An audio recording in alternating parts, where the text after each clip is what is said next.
कैसा होगा साल 2024 आपके लिए अगर आप रूल करते हैं नंबर 3 से, यानी कि किसी भी मंथ की डेट 3, 12, 21, 30 पे आपका बर्थ डेट आता है, या फिर जो आपकी रनिंग एज है वो है 21, 30, 39, 48, यानी कि जिसका जो टोटल है वो 3 पे आ रहा है, या फिर जो आपकी राशि है वो है पाइसेस या सेजिटेरियस यानी कि मीन या फिर धनु।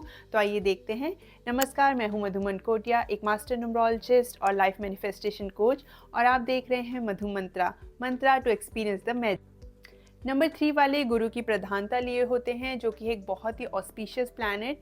ये ज्ञान का कारक है, संतान का कारक है, विद्या का कारक है, आपकी शादी ब्याह का कारक है, सही गलत की पहचान देता है। इसीलिए ऐसे लोग जो हैं वो बहुत ही वाइज दिखेंगे, आपको एक्सपीरियंस्ड दिखेंगे, इनको लोगों से बातें करना बहुत पसंद आता है।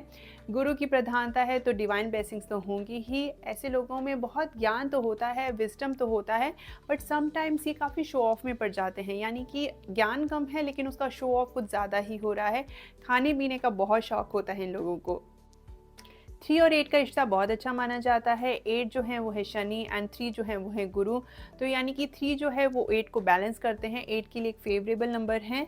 तो ये साल आप देख सकते हैं कि जो आपके पिछले रुके काम थे वो बनने शुरू हो जाएं। आप अगर जॉब में प्रमोशन का इंतज़ार कर रहे थे तो आपको प्रमोशन मिल सकती है, आपको न्यू जॉब भी मिल सकती है। अगर आप शादी का इंतज़ार कर रहे थे तो आप शादी में भी जा सकते हैं। आपके घर में बहुत सेलिब्रेशंस देखने को मिल सकती हैं, उसी की वजह से खर्चे भी काफ़ी बढ़ सकते हैं, वेट गेन भी हो सकता है, तो इस बात का आपको ख्याल रखना है।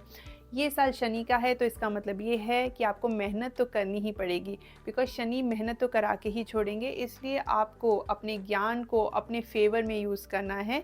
हो सकता है कि ये साल आप स्पिरिचुअलिटी की तरफ काफ़ी इंटरेस्ट दिखाएँगे। जो 3 और 8 हैं वो मिलके काफ़ी स्पिरिचुअलिटी में इंटरेस्ट बढ़ा देते हैं। तो इस साल हो सकता है कि आप काफ़ी धार्मिक यात्राओं पे भी जाएँ। आइए बात कर लेते हैं नंबर 3 के लिए कौन से प्रोफेशन या फिर इंडस्ट्रीज़ इस बार अच्छे रहने वाले हैं।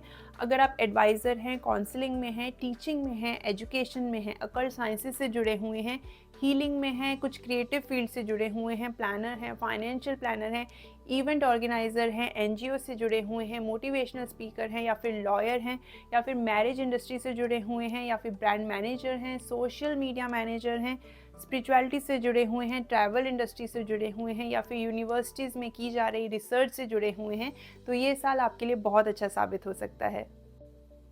तो आइए बात कर लेते हैं हेल्थ रिलेटेड। हो सकता है इस साल कुछ आपको लेग स्वेलिंग के इश्यूज़ हों, गैस्ट्रिक इश्यूज़ हों, अस्थमा रिलेटेड इश्यूज़ भी हो सकते हैं। इसलिए अपने खाने पीने का बहुत बहुत ख्याल रखें, वॉक पे जाएं, प्राणायाम करें एंड ओवर ईटिंग बिल्कुल नहीं करें। तो आइए बात कर लेते हैं क्या ऐसी रेमेडीज़ या प्रिकॉशंस आप ले सकते हैं जिससे कि आप अपने साल को अपने लिए फेवरेबल बना सकते हैं। सबसे पहले तो आप अपने मरकरी माउंट पे यहाँ पर 32 लिख सकते हैं। लाइट कलर्स को पहनिए, वो आपके लिए बहुत अच्छा होगा। आप मंदिर, गुरुद्वारे या किसी भी स्पिरिचुअल प्लेस पे जाके होली बुक्स को डिस्ट्रीब्यूट कर सकते हैं, वहाँ जाके सेवा कर सकते हैं। आप किसी गुरु से जुड़े हुए हैं तो उनके आश्रम में या उनकी किसी भी प्लेस पे जाके वॉलंटरीली सेवा कर सकते हैं। अपने गुरु एंड मेंटर्स को बहुत बहुत रिस्पेक्ट दीजिए, ये आपके लिए बहुत ही अच्छा साबित होगा। मेरी आपको सलाह है कि आप अपने ज्ञान का जो प्रदर्शन है वो शो ऑफ में ना करें तो अच्छा है। अपने ज्ञान को एक आत्मसात कीजिए।